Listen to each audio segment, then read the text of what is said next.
and welcome to Off-Grid Journey. I'm your host, Drew Lamb, and we are live in the Pacific Northwest.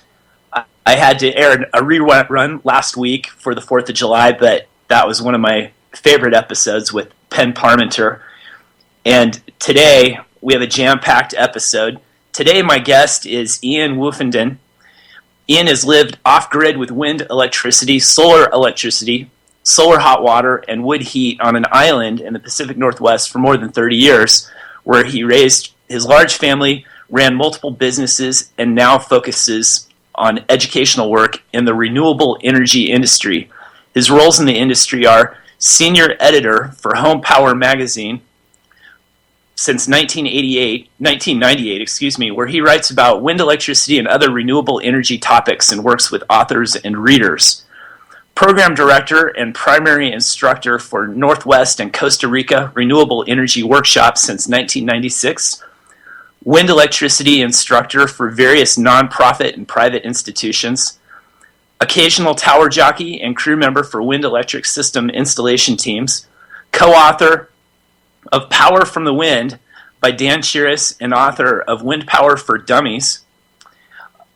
Founding member of the Small Wind Conference Coordinating Committee, co-moderator of the Small Wind Home Discussion listserv, independent consultant and salesperson for residential and small commercial renewable energy systems.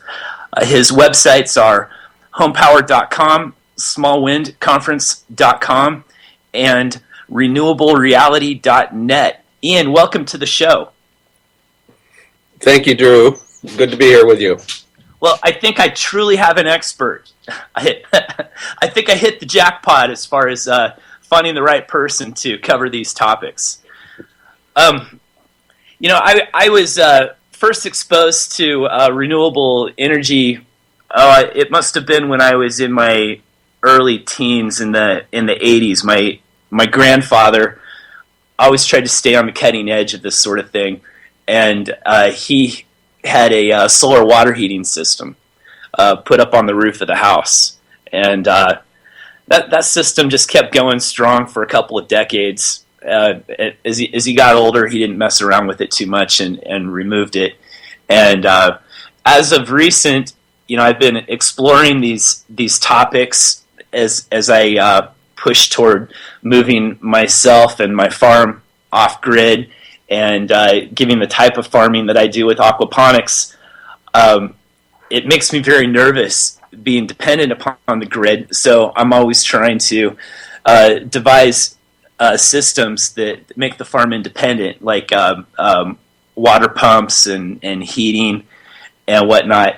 And so it's when I've got living creatures like fish, it can be just devastating if power goes out. And also, there could be some cost advantages in that as well.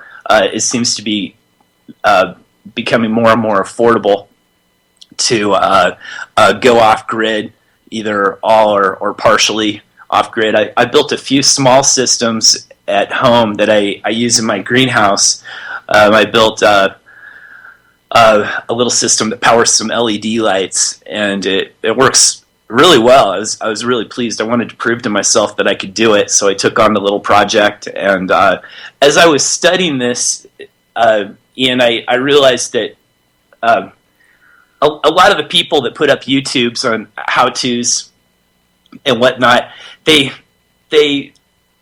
noticed a common thread, and that was they started small, and it seemed that later on they wished that they had done something different. Usually it was a desire to have started out with a larger charge controller so that they could scale up a solar power system, for example. And so they'd end up starting out small and then having to replace everything and do everything again, or redesign their battery bank or whatever. And when I was building my system, I kept that in mind. And so I was only building a 400 watt system, but I bought a charge controller, one of those MPPT Outback power charge controllers that can handle up to like 4 kilowatts or something like that. I can't remember exactly, but I knew I'd want to scale up, and add panels and increase the size of my battery bank and things like that. And I wanted that capability, and I didn't want to have to go and start all over again. So, Ian, could you tell us a bit about your experiences living off grid? You've lived off the grid on an island for over 30 years. Indeed. So it's interesting that you mentioned greenhouses and growing things, because that's perhaps my first renewable experience. Was I had a solar greenhouse when I was a preteen, and then I watched my parents have solar hot water. They were ahead of the times when I was growing up, and then, as you mentioned, I moved off grid in the early 80s, and have lived with solar and wind power and wood heat and a lot of bicycles and a lot of fossil fuels too, to be realistic. And I think you're wise to have started small, but keep thinking about where you will grow your system. Most people, especially off-grid on a limited budget, have systems that grow and adapt. My system has gone through many, many changes over the years. I think my first electric system was a couple of tail light bulbs and a battery that I hauled to a neighbor's house on grid to charge periodically, and got my first wind generator in 1984, and solar electric modules a little bit after that, and so those early modules are still on the roof above me, helping to power this conversation. So it is a journey. It's an adaptation to figure out what your needs actually are, and not getting too locked into a plan in advance will serve people well. It's very different if you're on grid and you have a utility bill and you know exactly what your load is from the start, and you design a system around that. Off-grid users usually don't know how much they use or what they will use in the future, so planning for growth is very wise. Yes. Now you have a large family, and are you totally off grid?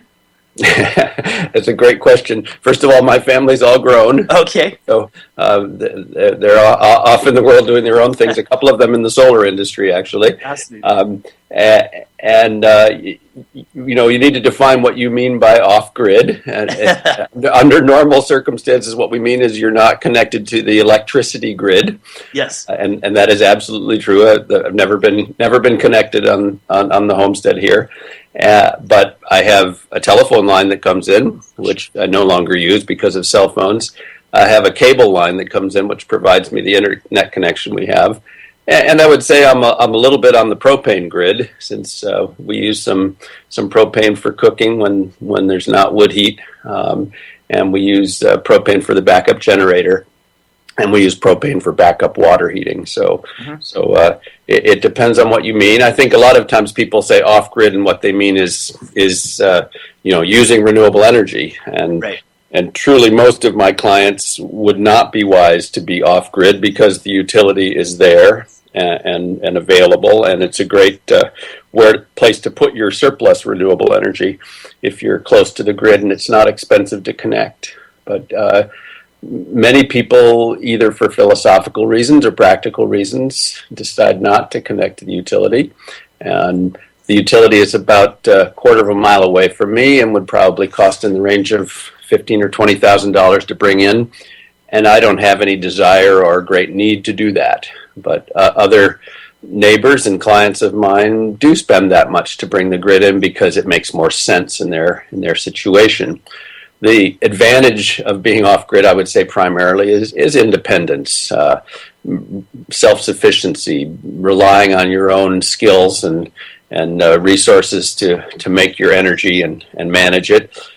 The drawback is you have to fill all the roles that other people pay the utilities to fulfill, from financing and to maintenance, and you have to be the suits and the overalls in the systems to take care of making your own energy and keeping the systems running. So it's not a simple thing. It's not something I recommend to most people, but there's a class of people and a class of situations where being off-grid really makes the most sense. Mm-hmm. Yeah, well, like with my greenhouse, it was easier to bring power to my greenhouse by putting in a solar power system. Absolutely. It's just much more efficient for me to do that. But there are times when there's a street light across the street from the utility connection, and it's more cost effective to power it independently than to run a line under the highway. Yes, absolutely. Yeah, and then and then again, you're not dependent upon that. And fortunately, in the Pacific Northwest, we have fairly inexpensive power because a lot of it is generated with hydroelectric. Yes. But who knows? That might go away at some point. If they bust out the dams on the Columbia River or something like that, we'd see power prices explode. But you make some good points. With being in the suit and the overalls. There is some maintenance involved. I know I have to go up to the shed and check on the batteries, make sure there's enough water in them. There's maintenance duties associated with that, and make sure no critters chewed through the cables, and that the panels are clean, and that the trees aren't overhanging them, and things like that. It's just routine maintenance, and then and the panels. It's my understanding. On a solar array, they lose their effectiveness. I don't know if I'm using the right terminology over time. There's a very minor degradation, but as I mentioned, I have modules on my roof from 1984 that are still performing well. Incredible. We typically say 0.5% a year, but in the real world, I don't think we're actually seeing that. Uh-huh. Solar electric modules, first of all, let's distinguish them from solar hot water collectors. Sure. These are devices that make electricity. They are an amazing technology. And if you ask me what's new in the solar world, I would say, well, people are gradually waking up to this amazing technology that we've had for 30 plus years. Here's the confluence of a product that's very long lasting. The modules typically come with a 25-year warranty on energy production, but it's combined with a technology that's productive. It's like everything else in our household that we buy, we have to paint it, clean it, maintain it, fuel it, repair it, replace it. And here's a technology that's very, very durable and long-lasting, and also produces for us every time the sun comes out. It's like a no-maintenance garden that you just buy it and it just keeps making something for you. Right. So I think what's new in the industry is that people are waking up to that reality, that when you buy a car, you not only have to fuel it, you have to repair it, you have to replace it, but when you buy a solar electric system, for a pretty good portion of the population, those over about 50 years old, you're buying electricity for the rest of your life. Mm-hmm. And it's remarkable. And of course it's, quote, expensive. It's as if I said to you, well, I have a car that will never require fuel and never require much of any maintenance. It'll keep, transporting you. Your next question is, well, wow, that's going to be expensive. Well, of course. And solar electricity, because it is a long-lasting energy resource, it's an upfront cost that many people aren't used to. But nowadays, the prices come down to the point where, with modest incentives, people are even making complete financial sense out of it. And to me, it just makes logical and environmental and self-sufficiency sense anyway. Why not? Invest up front in stabilizing your energy costs and making your household more resilient, I guess, is one of the latest buzzwords. Well, what I say to people too, when I talk to them about renewables and specifically solar energy, everybody breaks things down into a price per kilowatt, and they go, well, it's still cheaper to buy it from the grid, at whatever price per kilowatt. And I say, well, yeah, but you're comparing it to the grid. But what if there wasn't a grid? What's that power worth to you?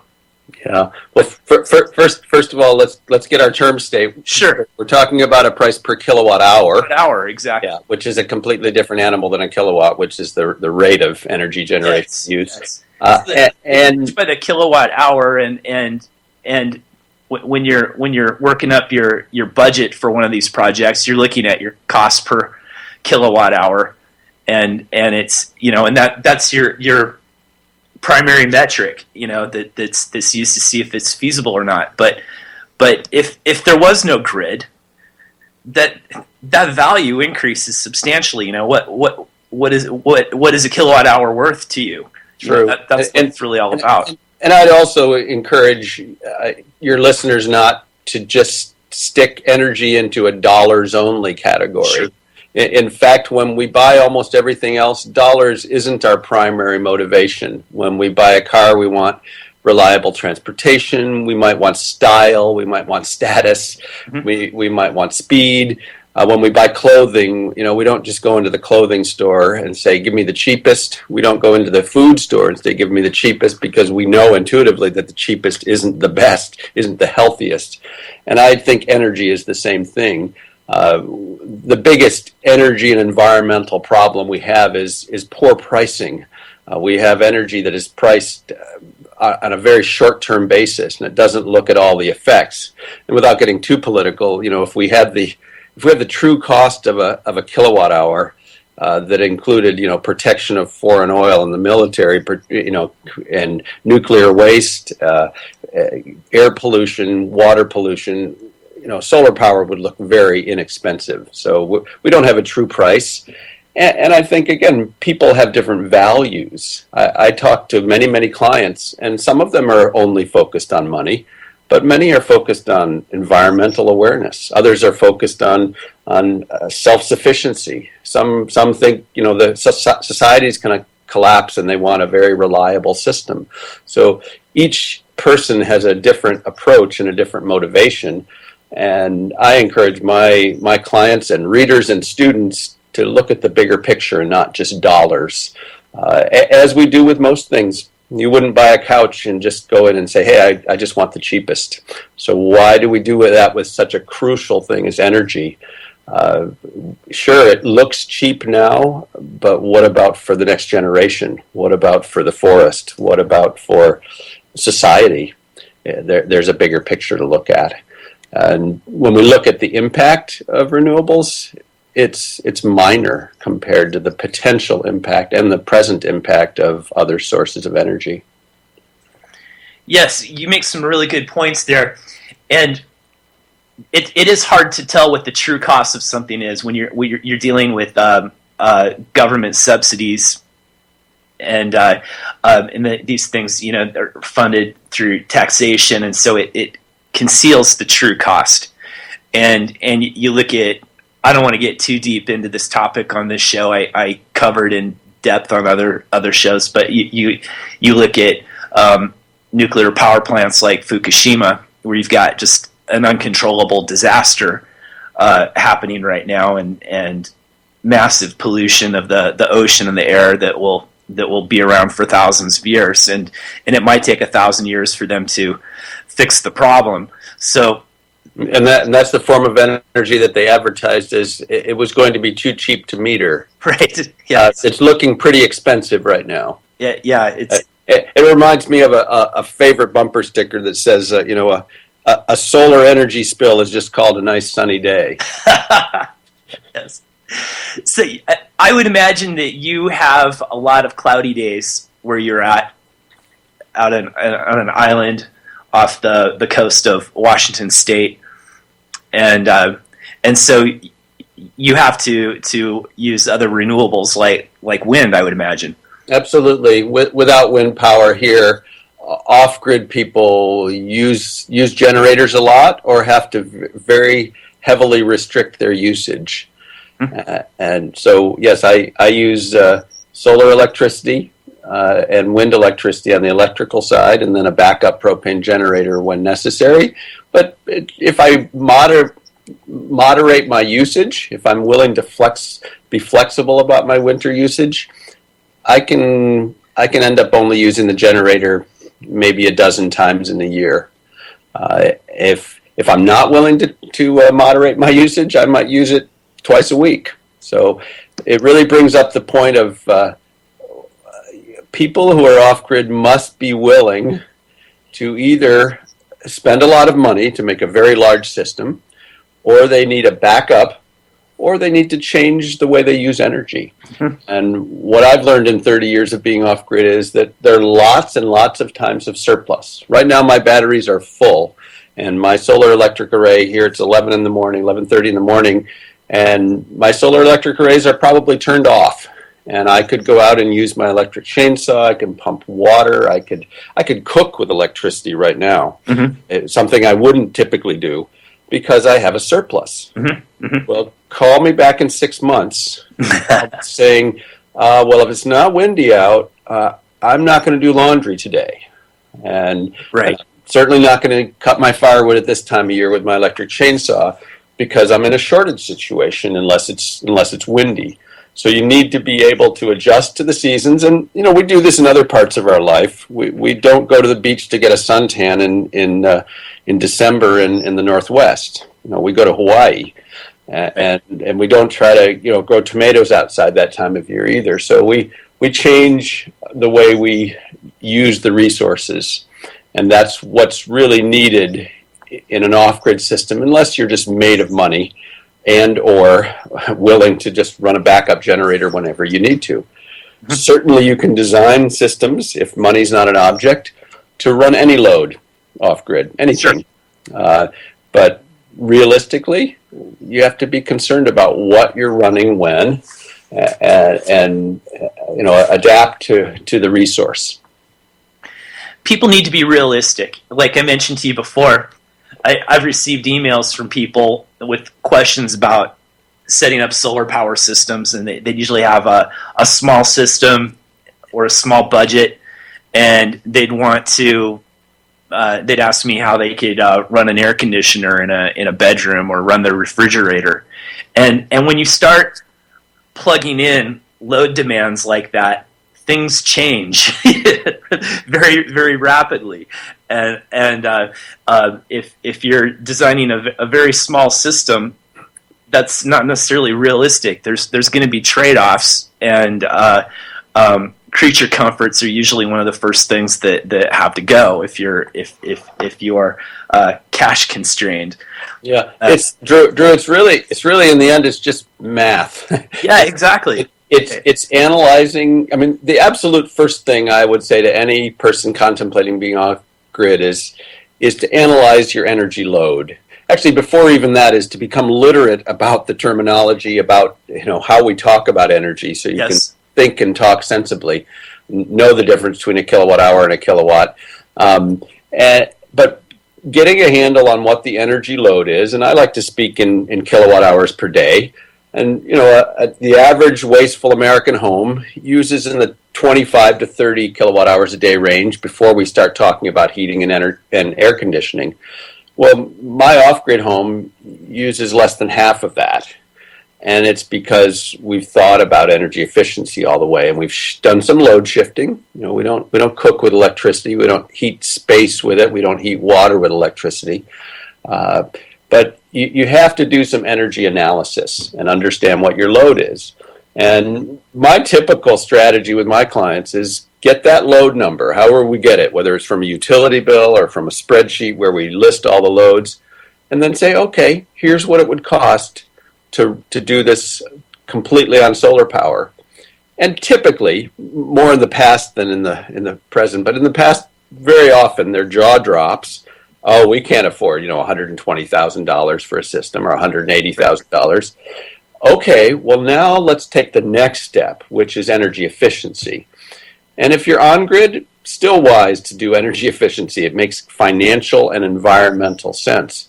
Off grid, unless you're made of money, it's crucial. I like to tell the story that, you know, I've never had a lot of money and never will. That's not my focus in life. But I bought this piece of property 30 plus years ago, and the largest expenditure I'd ever made. And my second largest expenditure was my refrigerator. In 1984, I spent $2,500 on a refrigerator. And I could have gone and bought one in town for $400 or found one used on the street for nothing. But if I'd done either of those things, I would have spent tens of thousands of dollars powering it. Because what I bought for $2,500 was super energy efficiency. Happens to be a Sunfrost, great brand. There are other products that make sense too, but it is an energy sipper, and it does not take that much solar or wind power to run it. So it made sense for me to spend that much on the appliance because I saved so much on the generation side of things. And you take that principle, which many, many people know comparing incandescent light bulbs to compact fluorescents or LEDs, but you apply it to everything. And you say, how can I do the job I want, get my beer cold, light my office, run my computers, whatever the job is, how can I do it using the least energy? And that's how you make an off-grid system really, really sing. I found it was helpful to plug everything into a spreadsheet and then I could just go through and I could put things in, take things out, and I built it so it would, show me what I needed, how big my solar array needed to be, how big my battery bank needed to be, that sort of thing, so that I could go through and then figure out what I could really afford and what I was going to have to do without, what I absolutely needed. And you could just run simulations. Okay, well, if I have all the bells and whistles, it's going to cost $1 bazillion. I don't have $1 bazillion. And so I found it is helpful to be able to lay out those scenarios. But when I think for most people, when they start doing that, they're going to realize that they will have to make some sacrifices, or make wise decisions like you did with your refrigerator purchase. Yes, it just takes thinking through what is really important to you and what money you have. I mean, most of us have money constraints, so how much can we invest, and what's important for us to power in this way? There are other ways to provide energy. Mm-hmm. If we can't heat with electricity, we can heat with wood. We can heat with propane. We can heat with natural gas, whatever we have available. Electricity in most off-grid homes is seen as a kind of a premium resource that we use for jobs that we can't accomplish in other more sensible ways. And it's very, very common to shift most of the heating loads to other sources. I'm not saying you can't heat with solar electricity, but it often doesn't make sense. We can have a toaster. We can have a hairdryer even. These are short-term loads. But we're not going to heat water with solar electricity. We have to think about what's appropriate, what fits our energy budget, and you can, again, take it step by step. You don't have to do it all at once. It can be a gradual process. And even some people on grid are going through this process by adding some solar power or other renewable sources and working on the energy efficiency side. In general, the energy efficiency side is going to give you more bang for your buck to pare down your usage, and that doesn't need to change your lifestyle. It just makes you less wasteful. Mm-hmm. Yeah, and the sun does provide heat, so powering an electric heater doesn't make very much sense at all. Absolutely. If we want to, my attitude is, how can we keep this simple? Mm-hmm. I use a solar cooker several times a week in the sunny season, and it makes zero sense to use any other fuel when I have a simple insulated box with reflectors and a glass front that will cook my meal in a few hours. It's a very handy way to cook. And a passive solar home just incorporates the same principle by giving us south-facing glass, giving us some thermal mass to absorb the heat that comes in, protecting it from overheating in the summer, and super insulating the home. So, and then the next step in complexity, but still very practical, is solar hot water. Instead of making solar electricity and then heating water, why don't we use the sun directly to heat the water? Again, here we just have an insulated box with pipes in it that heats the water. And my water here is heated by sunshine and by wood. I have a loop in my wood stove.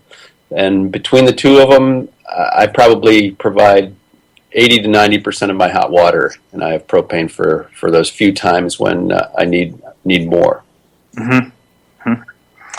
Now, how should people get started with transitioning themselves over to renewable energy. Should they start with solar? Should they be looking at wind, micro hydro? I mean, I know that this is going to depend upon their location and what resources they have available to them, but where should they start, and at what point should they try to do it themselves, and at what point should they call an expert? Good questions. So first of all, I think the first step is really to become educated. There are enough scammers out there and enough shaky technology that I hate to see people throwing their money at things that don't really work. So getting some education is great. And of course, I need to plug Home Power magazine, which is the oldest magazine in the industry that's been covering these technologies, and you can find it at homepower.com and read back issues. You can find a wealth of information about these systems and about approaching them practically. And there are lots of other people doing education on the local level, and workshops and courses and manufacturers that give education. So find out more about the technology and what's real and what isn't real. That's really important. And then which technology to use? I'll cut to the chase and say that solar electricity is most available to most people, and it's the simplest and most reliable. If you told me you had a property that had all the resources equally abundant, you had lots of wind, you have lots of falling water, you have lots of sunshine, I'd say start with hydroelectricity, because it is likely to be most cost effective in that scenario. But very, very few people have that resource. Mm-hmm. You must have water that's falling down the hill. You're not talking about flat water or a pond or a lake or your downspouts. There's no resource there. So if you have hydro, great, pursue it. And you might bump up against some bureaucratic hurdles, but if you can do it, it can be very, very cost effective. Wind power, more people have it than hydro, but it's actually a very difficult resource to capture. And I wrote and co-wrote 2 books on this subject and talk most of my clients and students and readers out of wind power because it's difficult to make it work well. And there are many, many scams, many people looking to take your money in this realm. So be very careful there.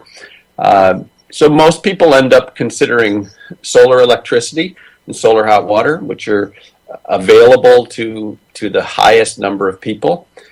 But there are other things to not overlook, such as heat pumps. Heat pumps are a renewable technology. They're pulling heat out of the air or the ground or the water to heat your home or your water, and those make lots of sense in on-grid situations. And even some off-grid people are playing with heat pumps on a small scale. Again, solar electricity and solar hot water are going to be the mainstays of most renewable energy homes. And the thing we haven't really mentioned yet, we've talked about load analysis, we've talked about energy efficiency. We also need to analyze our renewable resource. And that really ends up bringing you to a natural conclusion about what you should tap. If we do a wind resource assessment and find out there's very little wind, that cuts that out. If we look around a property and say, hey, there's no falling water here, that rules out hydro. Now we're left with sunshine. Well, how do we do a resource assessment? There's sort of 2 stages of this. One is to find out what your local resource is, what your regional resource is. And this is just a measured number. And we use the phrase peak sun hours. I like to call it perfect sun hours. Mm-hmm.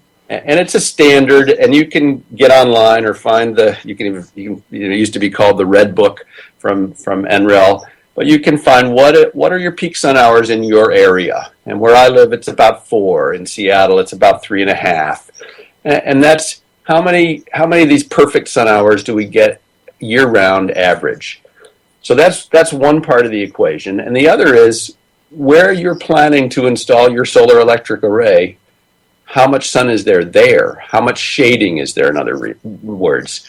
We know how much sunshine naturally falls in this area from our peak sun hour number, but we don't know how much shading we have from trees, from mountains and hills, from buildings and other obstructions. So we do an actual site assessment on the site with a tool like the Solar Pathfinder is a very common old tool that does a great job.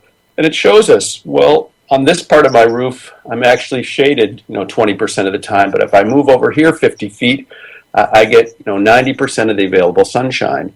And from those two numbers, your peak sun hours and how much shading you have, you can pretty readily predict how much energy a certain size of array will produce for you. Yes, that was a big challenge for me on my property, was to find the best spot to put the solar array. I'm on a hill. I have a lot of southern exposure, but there are big trees all over the place. I have a huge mulberry tree in my backyard that provides a lot of shade, and I like that shade. That actually saves me energy too, the way that it overhangs my house. And so there are trade-offs. I don't have like the perfect location, but it was the best location for my site. I'm looking at 140-foot Douglas fir trees in the back of my clearing that if I cut them down, I'd get a lot more solar energy, but that isn't one of my personal options. Right. So in the wintertime, I have an hour and a half where I get sun on my rooftop array, but I have an array up on one of my towers, which gives me much better solar exposure. And this is the same process you go through with any site, is where's the best site that's close enough to be reasonable. I'm remembering one island client here where we found no good place at their beautiful little cabin. It's surrounded by cedar trees, and there's sun in various places and various times of the day, but no place where we get that core middle of the day, 9 to 3 that we're looking for. Mm-hmm. But out about 225 feet away, where they were working on their orchard, we found a great site. And by using a step-down charge controller, you referred to actually the first on the market, the Outback's MX series, that allowed us to run an array that far away and send the energy in at very high voltage, relatively high voltage, so we could step it down to the battery bank and have our array in a good spot, even though our house wasn't in a good spot. And each situation's different, and I would encourage people to keep your mind open to various places to put your collectors. Look at where the sun is. The roof is not always the best place. It often is, but putting a solar electric array on a pole or on a ground mount, on an outbuilding, making an awning or a shade structure, a carport with your solar electric array, these are all options that can get you, better solar exposure. Mm-hmm. We're also getting to the point with the cost of solar electricity where we're less concerned with getting perfect exposure. Yes. I remember the days when we would tilt the modules up to the exact right angle, and we would tip them cattywampus on the roof to point true south. Yes. Well, nowadays, almost every system installed is installed at the roof angle, flush with the roof.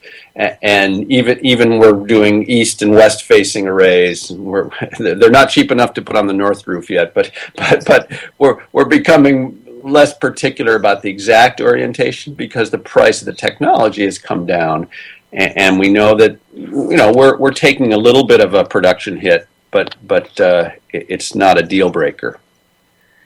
Yes, when I was putting up my array, I was trying to decide how detailed I was going to get. So, I did look up my latitude, and I just, I didn't get too crazy. I just kind of eyeballed my angle. Yeah, all right, that's about right there.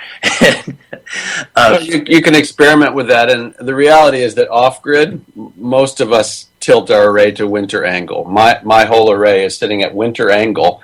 Even though I could be producing much more right now, I already have a surplus right now. And when I really need it is in the winter. So, and actually this is the same is true of solar hot water, that we tend to tip them to the winter angle so that we maximize year-round production. And in the case of solar hot water, we're protecting it from summer overheating as well. Sure. So, right. But it depends on the load. I may have a system that's dominated by a summer load. It's a water pumping system. Well, now we're not going to tilt it to winter angle because we don't need water pumping for our agriculture in the winter. We're going to set it up for summer angle, or maybe even track it. So It really comes back to what you're trying to power and when you're trying to power it. Mm-hmm. Yes. And would you recommend that people try to put together their own system? It depends on the person and the system. But I would think it primarily depends on the person, because I've seen plenty of people with help and support, including myself, I needed support, install their own systems that are very complicated. I've seen other people botch systems that are very simple. So it depends on who you are. We used to say about even owning a wind electric system that if you don't change your own oil, you shouldn't have one. Yes. Of course, nowadays, speedy oil changes are so cheap and easy that most of us tend to do that anyway. But the idea is that, it takes a handy person to do this. It takes someone who's used to working with tools and used to design, ideas. I've helped lots of students learn about solar energy, and I've heard this question many times. What will I learn out of this workshop? And what will I come out knowing and being able to do? Well, it depends on what you come in with as well. Some people are just learning to use tools or just learning to think about these concepts. So I would say if you're used to do-it-yourself projects, there's no reason why you can't pursue, putting together an off-grid system on your own. Or primarily on your own, but I would encourage you to get good support. You're going to need to buy your equipment from someone, and I would encourage people not to buy from the cheapest supplier necessarily. We all want a good price, but along with a cheap price often comes cheap support. So find someone who can help you. You're going to have questions about what to buy, even how to put it together. Find either a local dealer or a national dealer who can hold your hand a little if it's new to you. And that's part of the price of the product is getting good support. I've seen local clients of mine who decided to do their own, but they've engaged a local solar electrician to check the design, and then before the inspection, check the system. I've seen small companies, the likes of Backwoods Solar, who can do a lot of help. Give a lot of help for small system designers and builders. So if you go to the rock bottom internet cheapest price, you're probably not talking to someone who can really give you support. But if you find a company that's been in the business for years or decades and is focused on helping with battery-based systems, you may find the support you need. And battery-based systems are a completely different animal than battery-less grid-tied. So you need a higher level of support. You have more design decisions. You have more at risk, more that you can damage and be disappointed by. Should people go grid-tied? Is it really worth it to be able to sell that energy back to the grid? It depends on how much energy there is. And again, it comes back to your motivation. Uh-huh. I've had 2 clients in the last 5 years who I put in significant wind electric and solar electric systems for, who decided to connect to the grid. And I would say in both cases, there were different motivations, but one of them was completely focused on being zero energy, on being, for an environmental reason. Mm-hmm. They wanted to completely power their home with renewables. And they realized that off-grid, they were throwing away a lot of surplus. When the batteries are full and the wind is blowing and the sun is shining, you either have to find a way to use it or you sacrifice that. And they decided to connect to the grid primarily so they could take that surplus and throw it back at the utility grid and get a credit for it. And they can actually be zero energy with a much smaller system. They can completely power their home with renewables without having to have all that surplus that we have off-grid. And again, it depends on your motivation and your needs and your abilities. I would say I tend to discourage people from the off-grid idea unless they are truly a long distance from the line, so it's expensive to connect, or the utility makes it difficult. Or they're just of a mindset that they want independence. They want to make their own and take care of themselves directly. So in the general population, I'd say most people are not ideal candidates for off-grid systems. But there's a large niche of people who it's just the right decision for them. Mm-hmm. I know that I learned a lot with my projects, and it really expanded my knowledge of electrical systems overall, even grid-tied systems. It just the whole process improved my skills overall. I mean, just on a personal level, I was the better for it.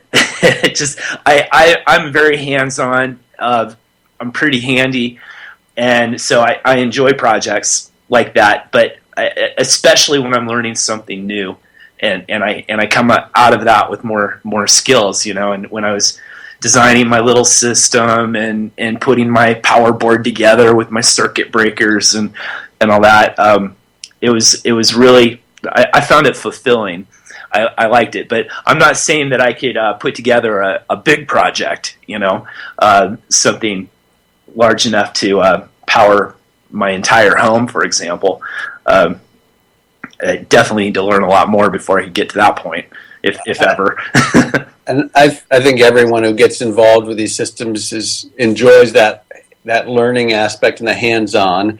And I would say that even if you hire a pro to do an off-grid or an on-grid system, I would encourage people to get involved, to understand what's happening, to hire someone who can not just be a technician and an installer, but who can help educate you, and especially if you're off-grid, because you need to be aware of your system. I like to say there are 3 weak points in an off-grid system, and they are batteries, generator, and people. And when we go on-grid, we eliminate the batteries and the generator typically, unless we want backup. But we still have the people, and fortunately, on-grid systems are very resilient. But off-grid, if you're not knowledgeable, if you're not paying attention to your system, you can ruin a $3,000 or $4,000 battery bank in 6 months. Yes, but by not paying attention, and if you lean too heavily on a backup generator, you're going to be shelling out for maintenance and a new one. Generators, in my opinion, ought to be treated as a scarce resource. Use them seldom if possible. Right. Because they're a weak point, and they're very expensive and dirty and noisy energy as well. So being aware of your usage, of the state of charge of your batteries, of the capacity of your system. You have to be realistic about what your system can run. And I'll echo what you said earlier, that people who say, well, I want to run my air conditioner. My answer is yes, that's possible, but do you have any idea how much that's going to cost you to do that? Compared to growing a mulberry tree to shade your house, or putting in some ventilation, or using a swamp cooler.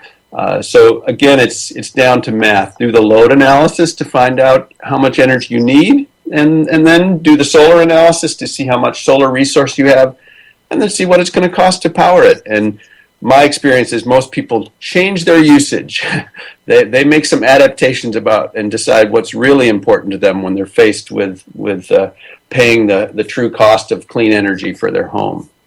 Yes, and you do have to pay attention to your system. I ruined a battery bank, and fortunately it was a small battery bank, and it was a tough lesson. It was an expensive lesson, but you do have to pay attention to them. They require service.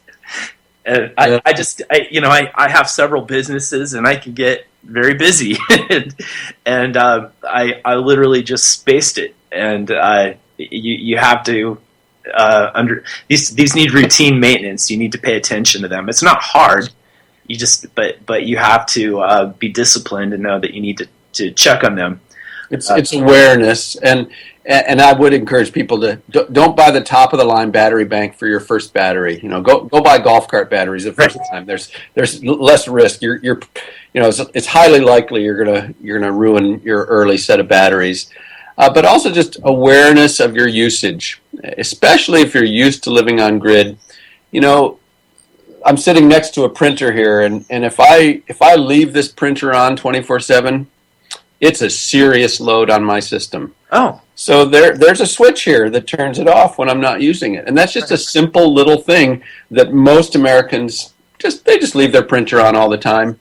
That's not going to fly in an off-grid system that's budget constrained. We can design a system to run that printer 24/7, its phantom load, but that's silly. It's a silly waste of money and energy. So the simple awareness of looking down and seeing, oh, I left the printer switch on. It's a lighted switch right in front of my desk that turns it off, and only turn it on when I need it. That a simple little habit makes an enormous difference. And if I decide it's not important enough to pay attention that way, I'm either going to trash my batteries, or I'm going to spend, another $10,000 maybe on enlarging my system to run that 24/7 instead of the actual 15 minutes a day I need it. Right, throwing off that switch. Yeah. There are a lot of devices in the house that are just vampires that have little lights and fans and things that will kick on all the time and burn up your energy. And the first answer to that is measuring them, and buying a watt and watt hour meter. The very common one I often use is called a kilowatt. Yes, I have one of those. Yeah, the brand meter is out there. There are several different meters, and you plug your 120 volt AC appliance into it and hit the watt button, and you look and you see how much it's using when it's giving you no service, when it's just sitting there off. And those are the appliances you put on plug strips or dedicated switches, or you buy a new one that doesn't have a phantom load next time you need a product. I'll go into a store with those meters and check things for not only their phantom load, but for how much energy they use overall. That way I can make intelligent appliance buying decisions. Right. That's very wise. Ian, could you tell us a bit about the consulting and teaching work that you do in your workshops? Sure. So consulting, I work with whoever's interested. I've consulted here in the States in my local area. I have a client base where I give energy efficiency and renewable energy consulting, and I sell renewable energy systems. I've done a fair amount of work in Central America and the Caribbean, and I do phone consultations with people and Skype consultations anywhere who want to get their head on straight about how to approach renewables. I've done workshops here on the island for many years. I'm in a little bit of a hiatus at the moment. I have a program in Costa Rica. I do 1 or 2 workshops a year, and there'll be information up about next year's workshop on my website, renewablereality.net, shortly. And down there, I'm helping people learn how to install very, very, very small systems for poor rural people in the developing world. And then my primary and long-term job in the industry is with Home Power Magazine, which again would encourage your listeners to get a subscription, print or digital. Get on the website. There's just a huge amount of information there. Richard and Karen Perez started this magazine in 1987, and it was, as someone who went off grid long before the magazine started, when I got issue number 1, it was like a light turned on to know that other people were doing this, and we could share information and help each other. It started out as a newsprint publication, and now is a slick, glossy magazine on the newsstand. And the industry has similarly matured so that many more people are using renewable energy. But there's lots of room for your listeners and others to make a decision in their lives to start using more renewables. It doesn't have to be all or nothing. You can start on any level. Well, Home Power really put the bug in my mind. I remember it must have been back in 1999. I was in the Ashland Food Co-op, and Home Power is based in Ashland, Oregon, I believe. Mm-hmm. And yes, indeed. I was in there, I was waiting in line, and I looked over at the magazine rack, and here was this cool-looking magazine called Home Power with the bright yellow logo, and I had I don't even think I owned my own home yet. Actually, I was renting a condo, and I thought, wow, that looks really cool. That looks really interesting. And I had no use for solar power or any kind of renewable energy at the time, but I bought the magazine because I knew I needed to learn about this stuff. And so that was my first exposure to Home Power. And then, it's always been there, and I love the resource, the internet, the articles on the website are incredible. Some of them, it's been my most useful resource as I learn about this. And Drew, it was for me too. It's been my favorite magazine since the first issue, and I'm pleased to have been with the magazine now for more than 16 years. And what I really love about our crew is that we all use it. We're not talking from blindness. We're talking from experience. We're not all off grid, but we're all using renewable energy and write about it and edit about it from a practical perspective about what really works. Our owner and co-founder Richard Perez likes to say that we cover pie on the plate as opposed to covering pie in the sky. Yes.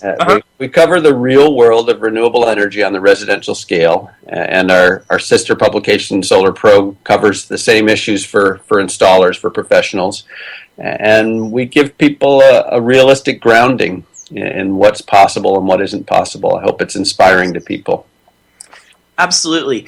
And I would like to encourage people to just try, even if you're starting out with a small system that you're going to use to power some lights, in case the power goes out during a storm. Get a little Harbor Freight system for $150, plus a battery, and give it a try, and that'll at least get you started and to help you understand how these systems work. And you'll have something that's useful. I've actually used my small Harbor Freight system to power aquaponics systems for demonstrations that I've done, and it's very, very quick and easy to put together. But it's time to stop dreaming and start doing, and get your hands moving, and try to take yourself off the grid. It's completely doable. It isn't prohibitively expensive. And if you have more resources, you could call a pro. You could contact Ian. I posted his website and chat console here if you guys are interested.